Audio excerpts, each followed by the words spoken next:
Hello and welcome to an Around the Lens update video. I've been using this handy dandy iPad Pro with the M4 chip for about a month now, and I thought I'd give you all a little update on how it's been.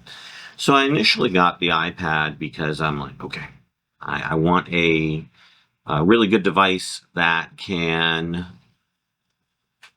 allow me to edit video on the go quickly and easily.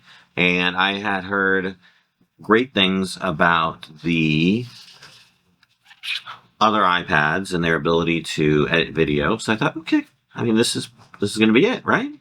So I got, this, and of course I got the DaVinci Resolve app for the iPad, and so I tried to go forth and edit video just like I normally would on my desktop computer. And I ran into a little snag. So if you were to ask me, hey, Dave, would you buy the iPad as sort of a on-the-go, lightweight video editing device? I would say probably not. Not over an actual laptop, like an Apple MacBook Pro or something like that. This is not a MacBook Pro replacement. If you are looking to do serious video editing, get one of those, or get a Mac Studio or something that actually has the Mac OS on it. This is not going to do the job. Now, not to say this can't edit video. It can, but it can only edit video in a specific manner and in a specific way. So, for example, I shoot 8K on the Canon R5, the camera you're watching me on right now. And I found that trying to edit 8K on this device was a bit challenging. First and foremost, I found out that I can't shoot in Canon RAW format and edit on this. This device cannot handle Canon RAW footage. It doesn't have the codecs. So once I realized I couldn't shoot on Canon RAW, I decided, okay, well, I'll shoot on 8K. That's fine. And I tried to shoot on 8K and found that to be nearly impossible to edit with, at least with DaVinci Resolve. Literally, I had DaVinci Resolve crashing my iPad. I've never seen an iPad crash before, but I got to see it by trying to edit 8K footage in DaVinci Resolve on this iPad. So I couldn't really shoot in 8K. I'm like, okay, well, what can I shoot with? Well, I can shoot in 4K.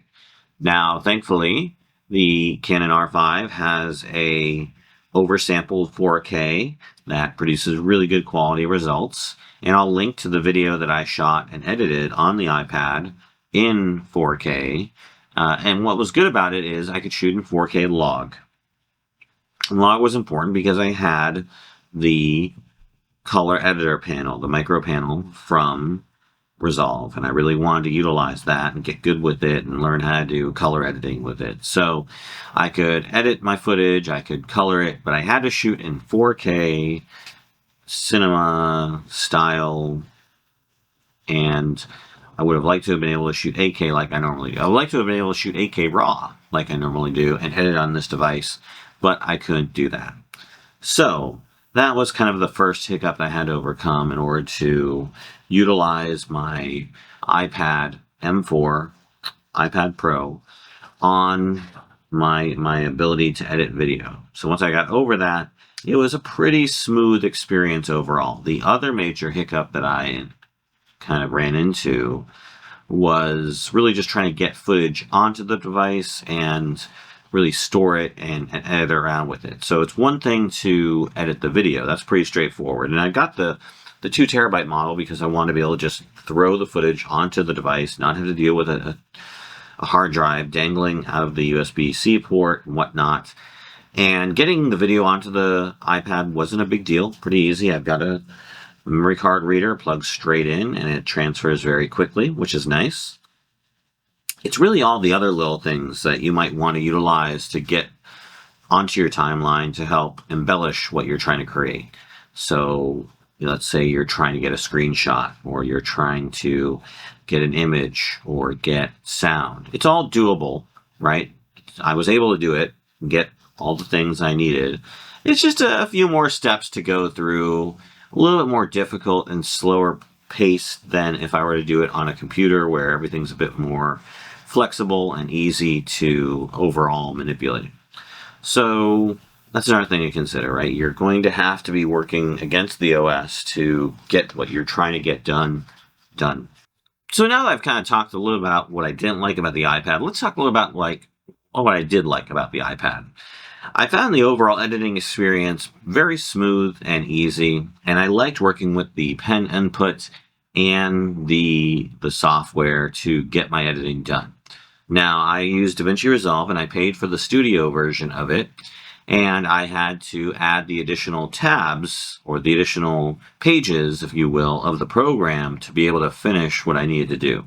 I could not do everything in the cut and color tabs like Resolve wants you to do with the iPad. I needed some of the fuller feature editing capabilities, and I found some roadblocks with regard to utilizing those more robust editing capabilities on the iPad because it's not designed for it. So some of the things I found quirky, like we're trying to manipulate sound, sound volume and layers.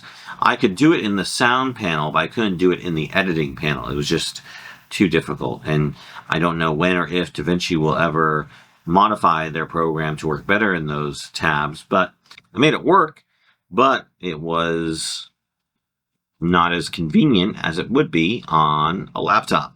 So there's just lots of different quirks that get in the way of trying to integrate a device like this into a workflow seamlessly.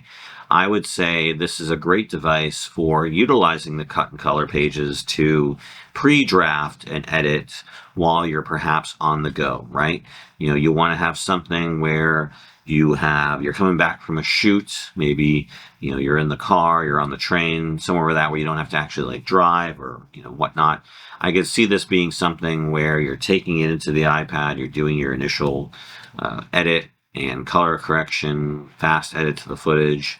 Then you get back to your home and you export the project to a device or email the project to your main computer, use the cloud, and then you finish the edit on your primary device. And I think that's what Blackmagic intends people to do and how they intend people to use the hardware and the software together is meant to be a precursor tool to get a rough edit so you can take that to your main machine and do your final edit. So if you go into owning the iPad with that in mind, then you'll enjoy it and you'll find it useful. But if you're not ready or prepared for those limitations, then prepare to be disappointed, right? Again, its ability to handle 8K, its ability to be a full-featured editor is much more limited than you would get with even a basic laptop that has the silicone, right? The silicon, the M1, M2 silicon, right? So, if I were to go back and do it all again, I'd probably not get this. I'd probably keep my M2 iPad and just augment it with an M3 MacBook Pro, which are on sale now, and you can probably get even better sales once the student discounts start coming up and the back-to-school sales start coming up. So overall, I would say I enjoy my iPad. I think it has many wonderful features and capabilities, but as a video editor, I wouldn't use it in its current state with DaVinci Resolve. Now, I have LumaFusion. I know some people have spoken highly of Final Cut Pro. So those are all potential options for you to experiment with and see if they work for your workflow for video editing. But this device cannot meet my needs as a professional video editor who tries and utilizes RAW shooting capability and 8K shooting capability in their professional workflow. If I'm just shooting little vlogs or family movies, yeah, sure, absolutely, no big deal. But it's not really feasible or capable to utilize this in any other capacity for anything that would be professional. I'll still have to go to my desktop PC, or I'll have to invest in a beefy laptop in the future in order to make editing on the go realistic and viable. This just isn't going to be that device, which is, again, disappointing because I shelled out for the 2 terabyte model, right? Thinking, oh, okay, I'm going to be doing all my editing on this. And then it's like, nope. So unless Apple makes some changes to this particular machine with regard to its software and perhaps opens up the operating system to enable it to act as a Mac OS substitute, right? I'd love to be able to boot into either iOS or Mac OS.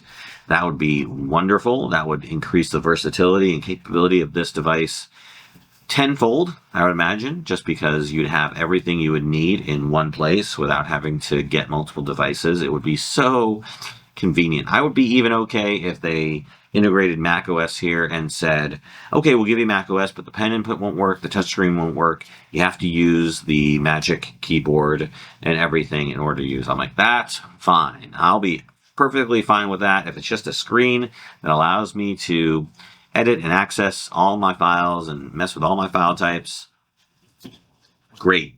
Perfect. I'll take that. Don't need all the fancy features. And then when I feel like, living in the iPad OS environment, then I'll just, switch, right? Whether it be something that would be in the software and I just, flick a button to switch it, or I have to reboot it, fine by me, right? Having that versatility built into this device would really just be a solid improvement in terms of what Apple gives us with regard to this. As of right now, it is an okay device for what it is. I'll be keeping it, obviously, because I do find worth in its capabilities for many, many different things. But will I upgrade to another iPad with the same sort of machinations in mind about video editing? Absolutely not. This is probably going to be the last iPad I own for at least a decade. I don't see myself upgrading anytime soon. These things do not warrant the power that's inside of them for what you can do with them, right? There are many amazing things you can do with an iPad, and I don't see there being a compelling reason to upgrade this device in at least a decade. I think this is going to be what is going to be with me for the time being. It is a very good, high-quality machine that does what it does and does it well, and that's about all it does. So for me, I'm happy with it. I'm not happy that it can't be my main editing machine. I'm a little sad about that. I was really hoping to pit this against my 4090 desktop editing rig and say, look what this thing can do. This little thin device can beat my 4090 rig. But no, that is not the case. Unfortunately, it cannot do that. But I am going to edit this video that you're watching right now on this device. And I'll, again, continue to use it for some stuff, but, for not for everything. And that's kind of disappointing. So that's been my 1 month follow-up review of the iPad Pro with the M4 chip.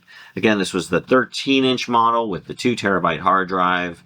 And so, like I said, good for what it is, but not great at what I want it to be. But that's it for me. Have a great one, everybody. We'll see you in the next one. Bye-bye.